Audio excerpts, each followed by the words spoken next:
انشاءاللہ کفارہ ادا ہو جائے گا۔ یہ بہن نے کال کرنے کی کوشش کی تھی، وہ کٹ گئی تھی کہ ہم جس بھی کام میں ہاتھ ڈالتے ہیں وہ کام ہوتا نہیں ہے، تو کیا مسئلہ ہے؟ شاید کوئی جادو ٹونا ہے، کیا ہے؟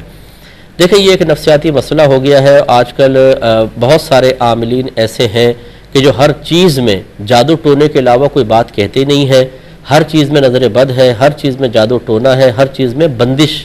میں حالانکہ شدید مخالف ہوں اس کا، لیکن میں سمجھا رہا ہوں کہ ایسے بولتے ہیں جی بندش ہو گئی ہے، جس کی وجہ سے ہمیں اتنے وسوسے آتے ہیں اور ہم اتنا ان چیزوں کو نوٹ کرنے لگ جاتے ہیں کہ جو اس قسم کی تعلیم کی روشنی میں ہمیں نظر آ رہی ہوتی ہے کہ جو مثبت چیزیں ہوتی ہیں وہ بالکل فراموش ہو جاتی ہیں۔ حالانکہ یہی بہن اگر غور کر لیں کہ ان کے 50 کام ایسے ہوں گے کہ جو ہو رہے ہیں اور اس میں رکاوٹ نہیں ہے۔ مثلا یہ رات کو سونا چاہتی ہیں، سو جاتی ہیں، صبح اٹھتی ہیں، ناشتہ کرتی ہیں، کھانا ہضم ہو رہا ہے اور بہت سارے معاملات ان کے ہو رہے ہیں، سینکڑوں کام ہو رہے ہوں گے، وہ نظر نہیں آئیں گے، لیکن ایک دو کام جن کو یہ چاہتے ہیں کہ ہو جائے اور نہ ہو تو بولتے ہیں ہمارا کوئی کام ہو ہی نہیں رہا۔ تو یہ وسوسے کیوں آئے ہیں؟ ہم اتنے نازک مزاج کیوں ہو گئے ہیں؟ ہر چیز کے اندر ہماری ہاں اور مثبت ہی کیوں ہونا چاہیے؟ یہ اس لیے کہ ہم چاہتے ہی نہیں ہیں کہ ہم پر کوئی آزمائش آئے، کوئی فکر آئے، اور ہماری نظر صرف اور صرف کمی کے اوپر ہوتی ہے، محرومی جس چیز کے اندر ہے اس پر ہماری توجہ ہوتی ہے۔ جو کامیابیاں ہو رہی ہیں اور جو اللہ تبارک و تعالی نے بغیر طلب کے ہمیں نعمت عطا فرمائی ان کی طرف ہم بالکل متوجہ نہیں ہوتے، تو یہ ناشکراپن غالب آتا ہے۔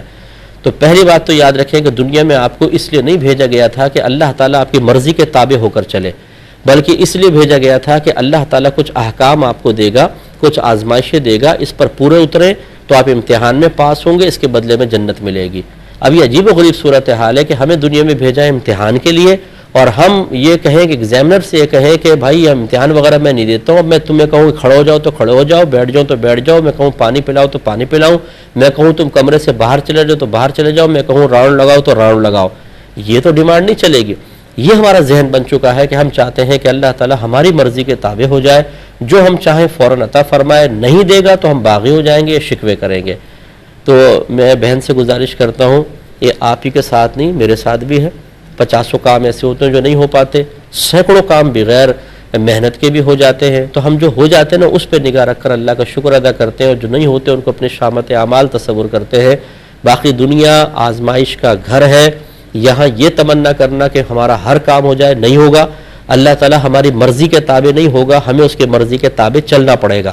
یہ سب اللہ کی جانب سے ہوتا ہے، آزمائشیں اسی کی طرف سے آتی ہیں، وسیلہ مختلف چیزیں بن سکتی ہیں، کوئی انسان، کوئی جانور، کوئی اور طاقت، کوئی دشمن بن سکتا ہے وسیلہ، لیکن حقیقتاً فاعل حقیقی اللہ تبارک و تعالی ہے۔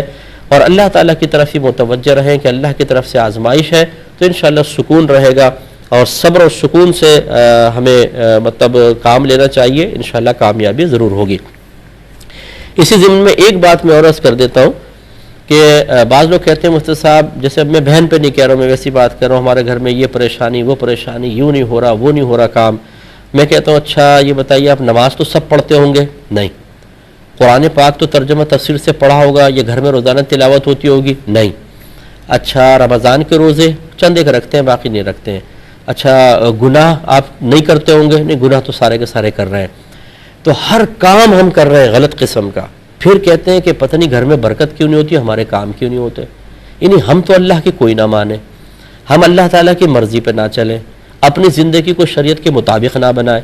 معاذ اللہ ہم نے یہ کہاں سے اپنا ذہن بنا لیا کہ اللہ تعالیٰ ہماری مرضی کے مطابق چلے، ہم اشارہ کریں اور اللہ تعالیٰ فوراً ہمارا کام کر دے۔ بھائی گناہوں سے بچیں، نمازیں پڑھیں، علم سیکھیں، قرآن پاک کی تلاوت کریں، یہ کام ہم کر نہیں رہے، گھر میں برکت کیسے آئے گی؟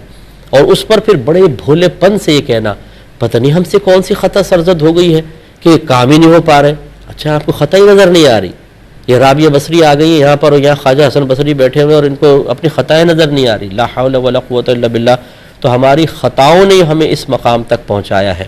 جس گھر میں قرآن کی تلاوت نہ ہو، جہاں درود شریف نہ پڑھا جائے، جہاں حدیث کا درس نہ ہو، جہاں نمازیں نہ پڑھی جائیں، جہاں گالی گلوچ بات بات پہ دی جائے، نہ بڑے کا ادب نہ چھوٹے کے ساتھ شفقت، جہاں پر علم دین نہ سیکھا جائے، آپ یہ سمجھتے ہیں کہ وہاں زمین کھودیں تو پیٹرول نکل جانا چاہیے، وہاں سے تیل کے خزانے نکل جانے چاہیے، سونا نکلنا چاہیے، آسمان سے سونا برسنا چاہیے؟